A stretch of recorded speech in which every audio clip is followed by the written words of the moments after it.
नमस्कार, हमारे चैनल में आपका स्वागत है। मैं हूं रामचंद्र मौर्य। साथियों, आपने वो वीडियो देखा जो कल से वायरल हो रहा है पूरे देश में क्या पूरी दुनिया में। और उस वीडियो में मुजफ्फरनगर पश्चिमी उत्तर प्रदेश का वीडियो पूरे देश में हाहाकार मचाया हुआ है। और जिस तरह से नफ़रत की जद में बच्चों को ला करके खड़ा कर दिया गया है और आरएसएस अपना एजेंडा चलाने के लिए नई पीढ़ी को भी अपने शिकंजे में ले करके जिस तरह से नफ़रत का माहौल समाज में घोल रही है, इसका दुष्परिणाम क्या होगा, इसे आपने या किसी ने नहीं सोचा होगा। भारतीय जनता पार्टी, आरएसएस और तमाम हिंदू संगठनों के लोग आज उस वीडियो में दिख रही अध्यापिका तृप्ता त्यागी के पक्ष में खड़े हो गए हैं और कह रहे हैं कि उस महिला ने इसलिए बच्चों से, मुस्लिम बच्चे को पिटवाया, थप्पड़ मरवाया क्योंकि वह विकलांग अध्यापिका है और स्कूल की प्रबंधक है।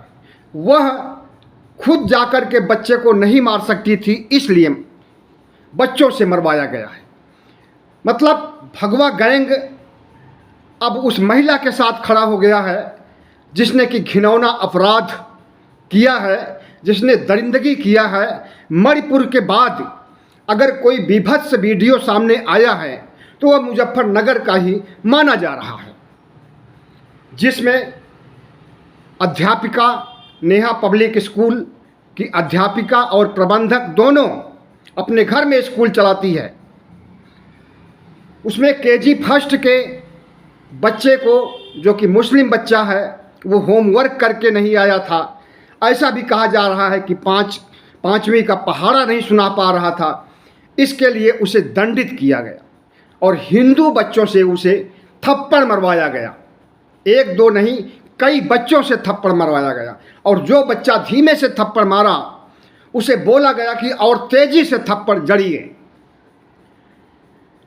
यह काम एक हिंदू अध्यापिका करती है, हिंदू बच्चों से मुस्लिम बच्चों को मरवाती है। थोड़ी देर के लिए मान लीजिए कि वह तृप्ता त्यागी अगर मुस्लिम महिला होती और उसका वीडियो वायरल हुआ होता तो अब तक उस मुस्लिम महिला अध्यापिका के घर पर बुलडोजर चल गया होता, उसके स्कूल पर बुलडोजर चल गया होता और वह जेल के शिक्षकों के पीछे होती, अदालत में पेश होती और उसे कड़ा दंड मिलता। लेकिन वो हिंदू है, इसलिए हिंदुओं की आस्था उसके साथ जाग गई है। आरएसएस, भारतीय जनता पार्टी और भगवा गैंग की आस्था का केंद्र बन गई है। अब यहाँ पर हिंदू मुस्लिम का विवाद खड़ा हो गया है और छोटे छोटे बच्चों को मोहरा बनाया गया है। इस बार अभी थोड़े दिन पहले मणिपुर जलता रहा, अभी भी जल रहा है, सुलग रहा है। उसके बाद हरियाणा में सांप्रदायिक दंगा हुआ। उसी बीच मुंबई में एक ट्रेन में एक कर्मचारी, सशस्त्र बल का कर्मचारी या यूं कहें जवान, मुस्लिम महिलाओं को, मुस्लिम पुरुषों को चिन्हित कर करके उनकी हत्या किया और बोला कि योगी और मोदी के गुणगान कीजिए और अगर योगी मोदी को वोट नहीं दोगे तो यही हाल सबका होगा। तो राहुल गांधी सही कहते हैं कि नफ़रत के माहौल में पूरे देश में केरोसिन छिड़क दिया गया है। जहाँ जहाँ चिंगारी लग रही है वहाँ वहाँ आग भड़क रही है और पूरा देश नफ़रत की जद में आ गया है। भारतीय जनता पार्टी, आरएसएस और तमाम हिंदू संगठनों ने 2024 का चुनाव जीतने के लिए जिस तरह से हिंदू मुस्लिम का घिनौना खेल खेल रहे हैं और पूरे देश को हिंदू मुस्लिम में बांट रहे हैं।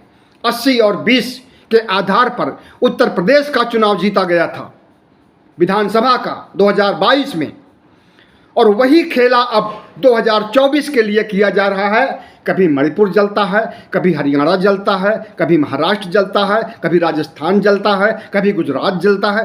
कौन सा ऐसा राज्य नहीं होगा कि जो अब तक नहीं जला होगा। जिस मुजफ्फरनगर में ये घटना हुई है, मुजफ्फरपुर का दंगा आज भी याद किया जाता है और आज भी उसके तमाम से अपराधी सजा याफ्ता हैं, जेलों में बंद हैं, ज़्यादातर मुस्लिम हैं। हिंदू तो अपराधी होते ही नहीं हैं, इसलिए उन्हें जेल भेजने या उन्हें दंडित करने का सवाल ही नहीं उठता है। और यहाँ जो मुजफ्फरनगर के मंसूर थाने में घटना हुई है, इसके साथ अब पूरा पुलिस प्रशासन खड़ा हो गया है। पूरा योगी का मंत्रिमंडल, ब्यूरोक्रेट, सब कोई खड़े हो गए हैं उस महिला को बचाने के लिए, जिस हिंदू महिला ने ये घिनौना खेल खेला है। और पता है FIR हुई है, आज FIR हुई है कुछ देर पहले, और कौन सी धारा लगाई गई है? 505 और 506 इंडियन पेनल कोड की इस धारा को बहुत मामूली धारा कहते हैं। इसे कोई भी वकील या कानून का जानकार बता सकता है। छोटी मोटी घटना या आपस में तू मैं, इस पर इस धारा को लगाया जाता है। तो तू मैं और छोटी घटना के आधार पर इसे रफा दफा किया जा रहा है। इसमें जेल भी नहीं हो सकती है। इसमें जो अपराधी महिला है, अध्यापिका है, वो बच जाएगी। उसे पुलिस थाने भी नहीं जाना पड़ेगा, उसे कोर्ट भी नहीं जाना पड़ेगा। जेल की तो बात ही दूर है। और अगर वही मुस्लिम महिला होती तो अब तक बुलडोजर चल गया होता और वो जेल के पीछे होती। FIR तो कल ही हो गया होता। और उस मुस्लिम महिला के आसपास, उसके स्कूल के आसपास और जितने मुसलमान होते, उन सब के घर पर भी बुलडोजर चल गया होता। और जितने भी अध्यापक होते मुस्लिम, वो भी सब जेल में होते। गुनाह एक ने किया, जेल में सभी होते। लेकिन ये हिंदू है और ये हिंदुस्तान है, भारतवर्ष है। यहाँ पर 80% हिंदू हैं, 20% मुसलमान हैं। तो हिंदुओं के देश में, हिंदुओं के ऊपर अगर वो अपराधी हैं, तब भी अपराध सिद्ध नहीं हो पाता है। बिल्कुल बानो कांड देख लीजिए, तमाम से ऐसे कांड हैं जिसमें कि हिंदुओं ने गुनाह किया, बिल्किस बानो के साथ बलात्कार किया, उसके छोटे से दुधमुहे बच्चे को पटक करके मार डाला। और गुजरात में अगर मुकदमा चलता तो उनको सजा नहीं मिलती। सजा मिली तो आजीवन कारावास की सजा मिली, और उस आजीवन कारावास को भोगते हुए 14 साल हो गए तो तुरंत उन्हें रिहा करवा दिया गया। मामला सुप्रीम कोर्ट में है। हम कहते हैं कि अगर जो बच्चा पीड़ित था, जिसने थप्पड़ खाया है, उसकी जगह हिंदू बच्चा होता और मुस्लिम बच्चे उस हिंदू बच्चे के ऊपर गाल पर तमाचा लगाते, पीठ पर, कमर पर तमाचा लगाते, तो आज हाहाकार मच गया होता और दंगा भड़क गया होता। उस बच्चे को भी पीट पीट करके मार डालते जो बच्चा थप्पड़ मारता था हिंदू बच्चे को। हम ये नहीं कह रहे हैं कि हिंदू बच्चों को दंडित किया जाए, हम ये कह रहे हैं उस व्यवस्था को दंडित किया जाए जिस व्यवस्था ने हिंदू मुस्लिम किया है। जो व्यवस्था नफरत फैला रही है पूरे देश में, जो व्यवस्था केरोसिन छिड़क चुकी है पूरे देश में, उस व्यवस्था को दंडित किया जाना चाहिए। और सबसे पहले उस हिंदू महिला को, तृप्ता त्यागी को दंडित किया जाना चाहिए और कड़े कानूनों के तहत। वरना इस तरह के केसेस दूसरे स्कूलों में भी होंगे, वहाँ पर भी मुस्लिम बच्चों के साथ इसी तरह का अत्याचार होगा। और यह अपराध जो हुआ है मुजफ्फरनगर में पूरे देश में फैल जाएगा, उत्तर प्रदेश में ही नहीं पूरे देश में फैल जाएगा। इसलिए कड़ाई से इस पर रोक लगाई जानी चाहिए। ये सिर्फ एक बच्चे के पीटने और 3-4 बच्चों के पीटने का मामला नहीं है, ये मामला बहुत गंभीर है। ऐसी हरकतें अभी तक हमारे समाज में नहीं पनपी हैं, और जब पनप रही हैं तो इन्हें पनपते ही जड़ मूल नष्ट कर देना चाहिए, वरना ये एक दिन सिरदर्द बन जाएंगी और पूरे देश में व्याप्त हो जाएंगी। सुप्रीम कोर्ट मणिपुर के मामले पर संज्ञान लिया। जब नग्न महिलाओं का परेड निकालते हुए उनके साथ बलात्कार किया गया, उन्हें मार डाला गया, तब सुप्रीम कोर्ट जागा और संज्ञान लिया। और सुप्रीम कोर्ट ने कहा अगर एक हफ्ते तक आप कार्रवाई नहीं करोगे, मणिपुर में शांति स्थापित नहीं करोगे तो मैं करूंगा। और उसके बाद कमेटी बनाया भी, और उसके बाद से मणिपुर में दंगा तो अब नहीं हो रहा है, छिटपुट घटनाएं हो रही हैं। तो क्या सुप्रीम कोर्ट स्वतः संज्ञान लेगा इस मामले को? ऐसा ये पहला मामला देखने में आया है जिसमें कि हिंदू मुस्लिम किया गया है और छोटे छोटे बच्चों के अंदर जहर भरा जा रहा है कि वो मुसलमान है तो उसको मारो, तुम हिंदू हो, तुम 80% हो, तुम्हारा देश है, वो मुसलमान है, उसका देश नहीं है, उसकी नागरिकता खत्म करो, उसके घर पर बुलडोजर चलाओ, उसे देश में रहने नहीं दो, CAA NRC कानून लाओ, उसकी नागरिकता खत्म करो, उसे पाकिस्तान भेजो। ऐसी मानसिकता, ऐसा जहर हिंदू बच्चों में भरा जा रहा है। हम समझते हैं नहीं ये सिर्फ मुसलमानों के साथ अत्याचार हो रहा है, बल्कि हिंदू बच्चों और हिंदू कौम के साथ भी अत्याचार हो रहा है। हिंदू बच्चों को अपराधी बनाया जा रहा है। जिस विद्या के मंदिर में शिक्षा दी जाती है, ज्ञान दिया जाता है, संस्कार दिया जाता है, सदाचार की बातें पढ़ाई जाती हैं, मोटिवेशनल कहानियाँ सुनाई जाती हैं और विज्ञान पढ़ाया जाता है, टेक्नोलॉजी पढ़ाई जाती है, ABCD से लेकर के स्पेस इंजीनियरिंग तक की शिक्षा दी जाती है जिन स्कूलों कॉलेजों में, अगर उसे विषाक्त कर दोगे तो पूरी पीढ़ी ही विषाक्त होकर के निकलेगी, अपराधी बन करके निकलेगी, वो प्रोफेशनल बन के नहीं निकलेगी। लेकिन अभी 3-4 दिन पहले 23 अगस्त को हम चंद्रयान पर थे। चंद्रयान 3 की कामयाबी से वाहवाही लूट रहे थे, दुनिया में नंबर 1 देश बन रहे थे, विश्व गुरु बन रहे थे, और विज्ञान के बढ़ते कदम पर प्रधानमंत्री नरेंद्र मोदी कितना फेंक रहे थे उसे आपने देखा और सुना होगा। 2 दिन बाद 3 दिन बाद ऐसी शर्मनाक घटना आ गई है जिसे कि देखते हुए रोंगटे खड़े हो जाते हैं। आप उस वीडियो को देखिए ज़रूर एक बार, देखते हुए आपको लगेगा कि हम किस दुनिया में आ गए हैं। हम मंगल ग्रह पर, चंद्र पर नहीं, किसी ऐसे ग्रह पर पहुंच चुके हैं जहां अपराध हेट स्पीच ही हेट स्पीच होती है, जहां पर दंगे ही दंगे होते हैं, जहां पर इंसानियत नाम की कोई चीज़ नहीं रह गई है, जहां दरिंदे बसते हैं। हम उन दरिंदों की बस्ती में आ गए हैं और उस बस्ती को पूरे देश में फैला दिए हैं। राहुल गांधी यूँ नहीं कह रहे हैं कि पूरे देश में केरोसिन छिड़का गया है। राहुल गांधी का कहने का सीधा सा अर्थ है कि RSS और भारतीय जनता पार्टी, पूरा भगवा गैंग ने 2024 जीतने के लिए जिस तरह से हिंदू मुस्लिम का खेला खेल रहा है वो बहुत दुर्भाग्यपूर्ण है। और उसके इस घिनौने प्रवृत्ति पर अगर रोक कोई लगाएगा तो वो इस देश के 90 करोड़ मतदाता लगाएंगे। ऐसे लोगों को जैसे कर्नाटक में झटक दिया गया, जो बजरंग बली की जय बोल रहे थे EVM का बटन दबाते समय, जो बजरंग बली की जय बुलवा रहे थे रैली संबोधित करते समय, उनको कर्नाटक ने झटक दिया। उसी तरह से भगवा गैंग को झटकना है 2024 के चुनाव में, और उसके पहले जिन 4 राज्यों में चुनाव होने वाले हैं वहाँ पर भगवा गैंग का सफाया करना है।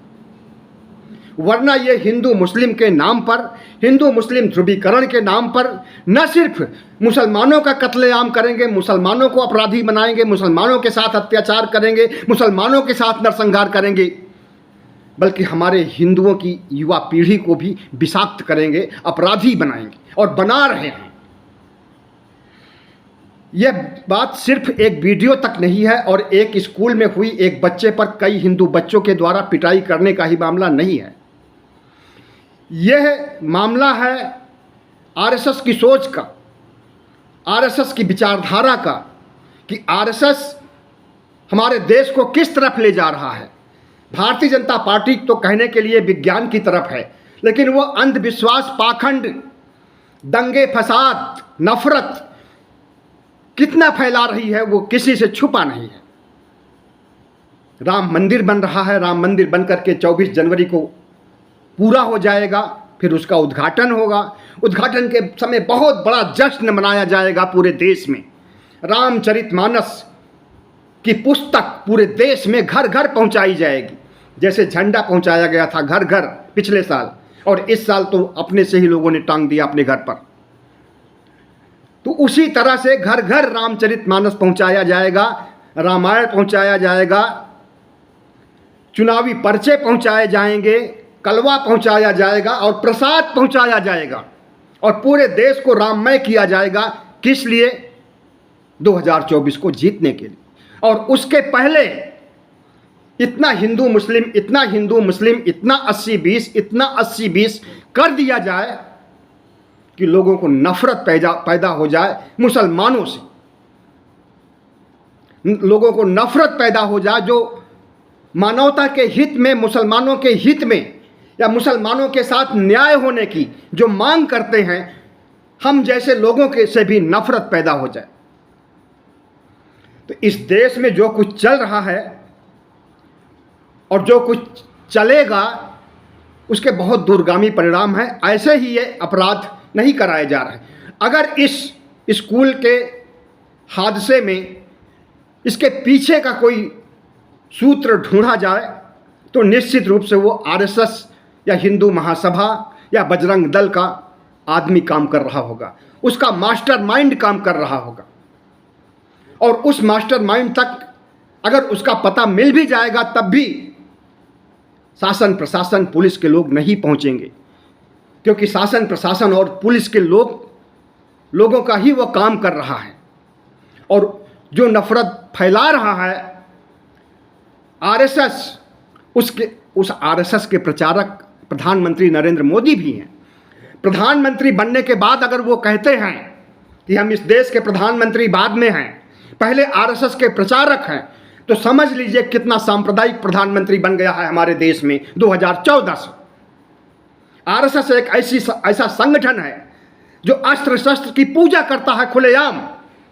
अगर वही पूजा मुसलमान करें, बौद्ध करें, जैन करें, सिख करें तो पूरे देश में आग लग जाएगी, सब उनके खिलाफ खड़े हो जाएंगे, पूरे देश में थू थू होगी, पूरी दुनिया में थू थू होगी। अगर कोई गैर हिंदू पूजा करे अस्त्र शस्त्र की, तो आरएसएस करता है, खुल्लम खुल्ला करता है पूजा। विजयदशमी के दिन तो पूरे देश में, पूरे शहरों में, हर शहरों में अस्त्र शस्त्र की पूजा की जाती है। इतना ही नहीं, रोज सवेरे ट्रेनिंग दी जाती है। 60,000 शाखाएं लगती हैं पूरे देश में हर सुबह, और उसमें लठ चलाने, तलवार चलाने, भाला चलाने, बंदूक चलाने, गोला चलाने की ट्रेनिंग दी जाती है। तो आरएसएस सांप्रदायिक दंगों के पीछे हमेशा रहा है, शुरू से रहा है। और जब भारतीय जनता पार्टी की सरकार बन गई है तो दंगे कुछ कम कर दिया, क्योंकि सरकार की बदनामी होती है। लेकिन जब फिर से चुनाव जीतना होता है तो वो शुरू हो जाता है। दिल्ली दंगों में देखिए क्या देखा आपने। आरएसएस के लोग पुलिस की बेस में आकर के मुसलमानों का कत्लेआम कर रहे थे।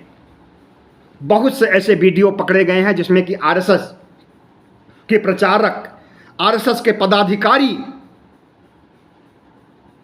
सेना के जवानों का वेश धारण करके, जवानों की पोशाक पहन करके, पुलिस की पोशाक पहन करके कत्लेआम में लगे हुए थे। वीडियो वायरल हुआ, फोटो वायरल हुआ, कुछ नहीं हुआ, क्योंकि आरएसएस के लोग हैं। अगर वही मुस्लिम लोग करते होते, मुस्लिम लोग तो नहीं करेंगे तब भी धरे जाते हैं। अगर कोई मुस्लिम किसी हिंदू के खिलाफ, हिंदू अपराधी है, उसके खिलाफ एफआईआर कराने जाता है तो पूरे देश में किसी भी थाने में हिंदू के खिलाफ एफआईआर नहीं की जाती है। खास करके उत्तर प्रदेश में उल्टा उसी के ऊपर एफआईआर दर्ज कर ली जाती है कि इसने हिंदू का कत्लेआम किया है, इसने हिंदू को मारा है। तो आज हमारे देश में न्याय नहीं रह गया है, अन्याय बढ़ गया है, मानवता नहीं रह गई है, दानवता बढ़ गई है। आज हमारे देश में चुनाव जीतने के लिए, चुनाव जीतने के बाद हिंदू राष्ट्र बनाने के लिए, राजतंत्र स्थापित करने के लिए ये सब सांप्रदायिक घटनाएं और नए नए तरह के ध्रुवीकरण के तौर तरीके खोजे गए हैं। उन तरीकों में स्कूलों में बच्चों की पिटाई करना, मुस्लिम बच्चों की पिटाई करना, मुस्लिम बच्चों से विद्वेष करना सिखाया जा रहा है। आरएसएस के विद्यालयों में भी ऐसा होता होगा, हो सकता है कि आरएसएस का ही ये विद्यालय हो। कैसे आ गया कोई मुस्लिम बच्चा पढ़ने के लिए? उस अध्यापिका ने क्या बोला कि इनकी माताएं, मुसलमान बच्चों की माताएं इन्हें पढ़ाती नहीं हैं, मायके चली जाती हैं, ये होमवर्क नहीं करते, ये पढ़ाई नहीं करते हैं।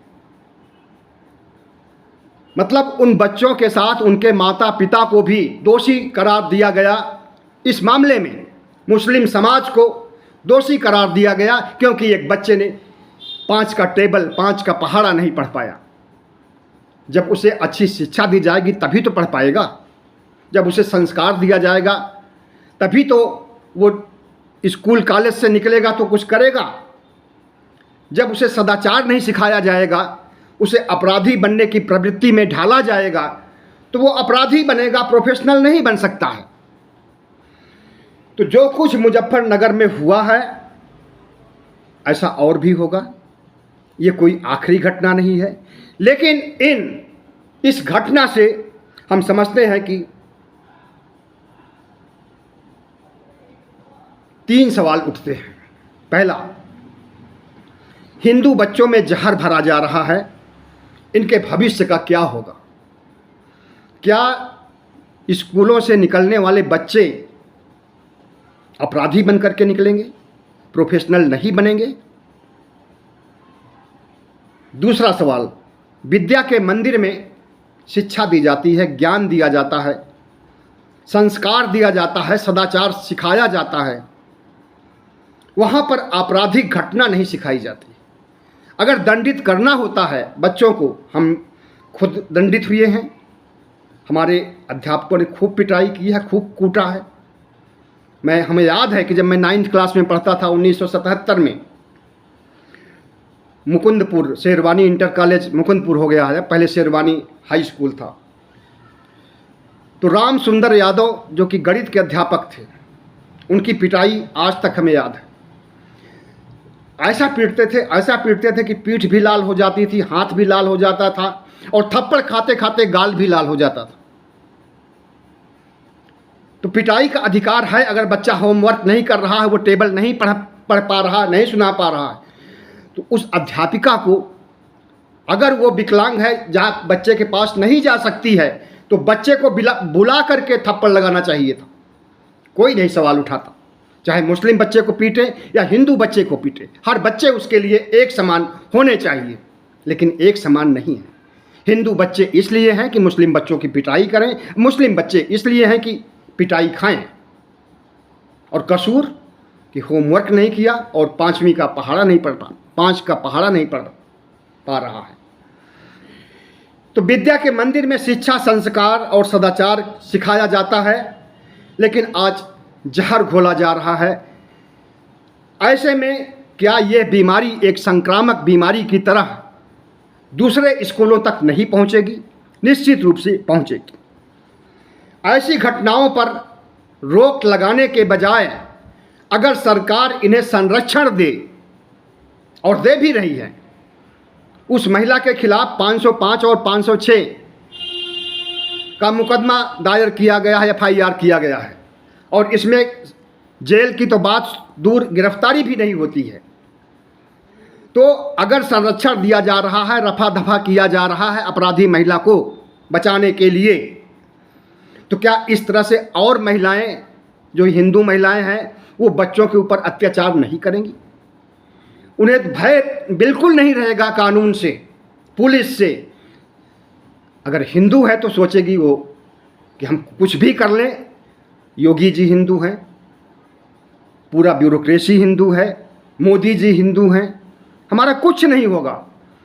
तो अगर इस महिला को दंडित नहीं किया जाता है कड़े कानूनों के तहत, और छोटे कानूनों के तहत इसे हल्का फुल्का दंड दिया जाता है, तो इसका संदेश पूरे देश में जाएगा और हर अध्यापिका क्रिमिनल बन सकती है और इस तरह के हादसे और बढ़ सकते हैं। और यही चाहती है भारतीय जनता पार्टी कि नफरत का बीज स्कूलों में बोया जाए तो ज़्यादा अच्छा होगा। जो बच्चे निकलेंगे नफरत करेंगे मुसलमान से, ईसाई से, सिख से, बौद्ध से, सिर्फ हिंदुत्व को प्यार करेंगे और हिंदू राष्ट्र बनाने की दिशा में सोचेंगे और आगे बढ़ेंगे, तब तक तो हिंदू राष्ट्र बन ही जाएगा। विश्व गुरु की इंटरनेशनल बेइज्जती हो रही है। 4 दिन पहले चंद्रयान 3 का जो हमें अभिमान हुआ था, आज वो अभिमान तिरोहित हो गया है इस तरह के कुकर्मों से, इस तरह की घटनाओं से। पूरे कुएं में ही भंग पड़ गई है। तो कैसे इस समाज को सुधारा जा सकता है?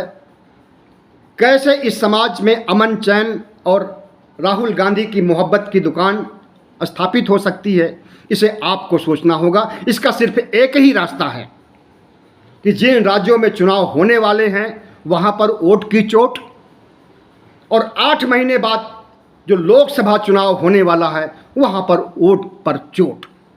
बहुत बहुत धन्यवाद। हमारे चैनल को सब्सक्राइब कीजिएगा, लाइक कीजिएगा और शेयर कीजिएगा।